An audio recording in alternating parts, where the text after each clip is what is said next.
মা প্লিজ তুমি আমাকে ছেড়ে এভাবে যেতে পারো না মা। আমি আমার দায়িত্ব অনেক ভুল ছিল মা, কিন্তু তুমি আমাকে এইভাবে ছেড়ে চলে যেতে পারো না। একবার ওঠো মা, প্লিজ প্লিজ একবার ওঠো, প্লিজ প্লিজ প্লিজ।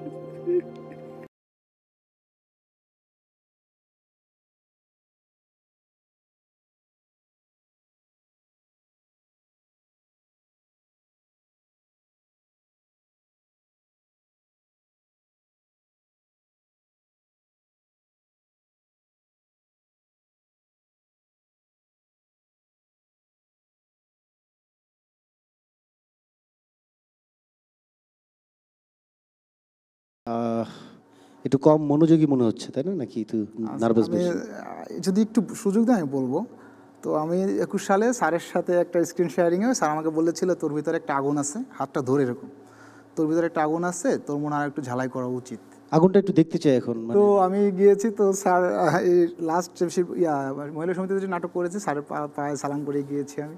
তো স্যারকে আমি এত নার্ভাস না, মূলত হয়তো কিছুটা বুঝতে পারছি, আমি খুবই দান পিটে, মানে আমার এলাকা আমার মতো দুষ্ট কেউ ছিল না এবং খুবই কনফিডেন্ট। আমি ছোটোবেলা থেকে এন্টারটেইনার, আমি ছোট থেকে 80 সব বয়সের লোকদের এন্টারটেইন করতে পারি, কিন্তু আমি স্যারের সামনে সরে আমি নার্ভাস হয়ে যাচ্ছি স্যারের দিকে, স্যারের জন্য। আপনি আমার দিকে তাকে কথা বলেন, হ্যাঁ, স্যার হ্যাঁ, এখানে নাই sure, উপস্থিত, sure, তো কিছু যায় আসে না। আপনি জি স্যার। আপনি ওখান থেকে একটু হেঁটে আসেন, একটু হিরোইটিক স্টাইলে আপনি হেঁটে এসে আপনার কোট ঠাস করে খুলে ফেলবেন, খুলে কোটটা খুব স্টাইল করে কাঁধে নেবেন, নিয়ে সামনে এসে একটা ডায়লগ দিবেন যে আমি নেক্সট সুপারস্টার, এরকম একটা ডায়লগ দিবেন। ওকে, খুব অ্যাটিটিউড নিয়ে। অ্যাটিটিউডটাই আপনাকে গ্রিন কার্ড দেবে অথবা দিবে না। ওকে, একটাই চান্স, আসেন এখানে পজিশনটা নিব। এইখানে এসে বলবেন। ওকে, ওখান থেকে আসলে হবে। কোর্ট খোলা, কোর্ট হাতে নেওয়ার মধ্যে ওই অ্যাটিটিউডটা থাকতে হবে। Okay, become a superstar and action.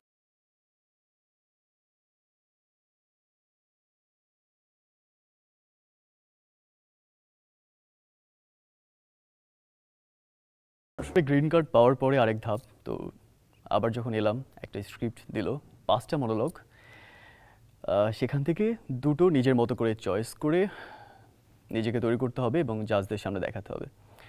আমি দুঃখ এবং ভালোবাসাটা চয়েস করেছিলাম, কারণ দুঃখ আমি ফেক কান্না করতে পারবো এবং ভালোভাবে অভিনয়টা দেখাতে পারবো, মনে হয়েছিল এটা ইজি। আর ভালোবাসা ওটাও হয়তো পারবো, ভালোবেসেছি জীবনে, তো পারবো, এক্সপিরিয়েন্স আছে। তো এরপরে যখন জাজদের কাছে সামনে এলাম, আমাকে ইন্ট্রো দিলাম, আমাকে ইন্ট্রো দিতে বললো, দিলাম। এরপরে বললাম যে আমি সাইন ল্যাঙ্গুয়েজ বা ঢাকা থিয়েটার করেছি, ওখানে ডিআর প্রজেক্টে সাইন ল্যাঙ্গুয়েজ ইনস্ট্রাক্টর ছিলাম, আর যখন থিয়েটার পরিচাল ওখানে ছিলাম। এরপর আমাকে বললো যে সাইন ল্যাঙ্গুয়েজে একটা কিছু করে দেখাও। আসসালামু আলাইকুম। ওয়ালাইকুম আসসালাম। তুমি কি ওয়েটিংয়ে ছিলা? না, আমি গ্রিন কার্ড পেয়েছিলাম গতকাল। ওকে, কি নাম বলো? আমার নাম শফিউল রাজ। তোমার সম্পর্কে এতক্ষণ তো একটা পজিটিভ ইন্ট্রো দিলাম, নেগেটিভ 5টা বলো, খুব নেগেটিভ, যেটা খুব বাজে। আমার আত্মবিশ্বাস একদম নেই, আমি খুব অল্পতেই ভেঙে পড়ি, অল্পতেই ফ্রাস্ট্রেটেড হয়ে যাই এবং আমি বাবা মার প্রতি অনেক দুর্বল। বাবা মার কথা মনে পড়লে খুবই কষ্টে থাকি, সব কিছু এটা তো পজিটিভ, নেগেটিভ না তো এটা? এটা নেগেটিভই। আমার আবেগ বেশি বাবা মার প্রতি, আবেগ কন্ট্রোল করা উচিত কিন্তু আমি পারি না। আমার বাবা মার প্রতি আবেগ থাকবে না? অবশ্যই আবেগ থাকতে হবে। আচ্ছা, জি। এটা নেগেটিভ না, এটা আসলেই positive.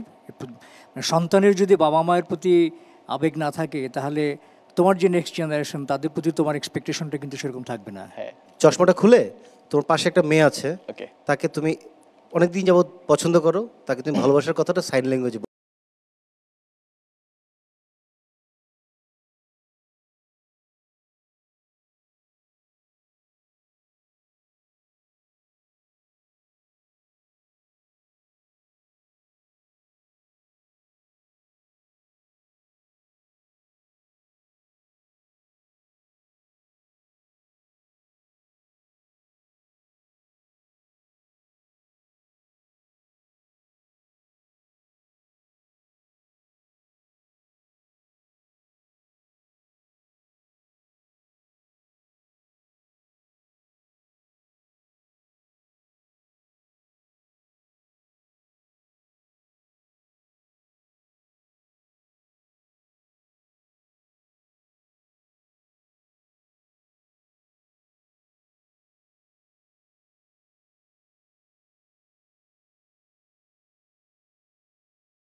Congratulations. Thank you so much. একটা জোরে একটা এক্সপ্রেশন দাও, চিৎকার করে দেখি। Thank you so much sir. Thank you.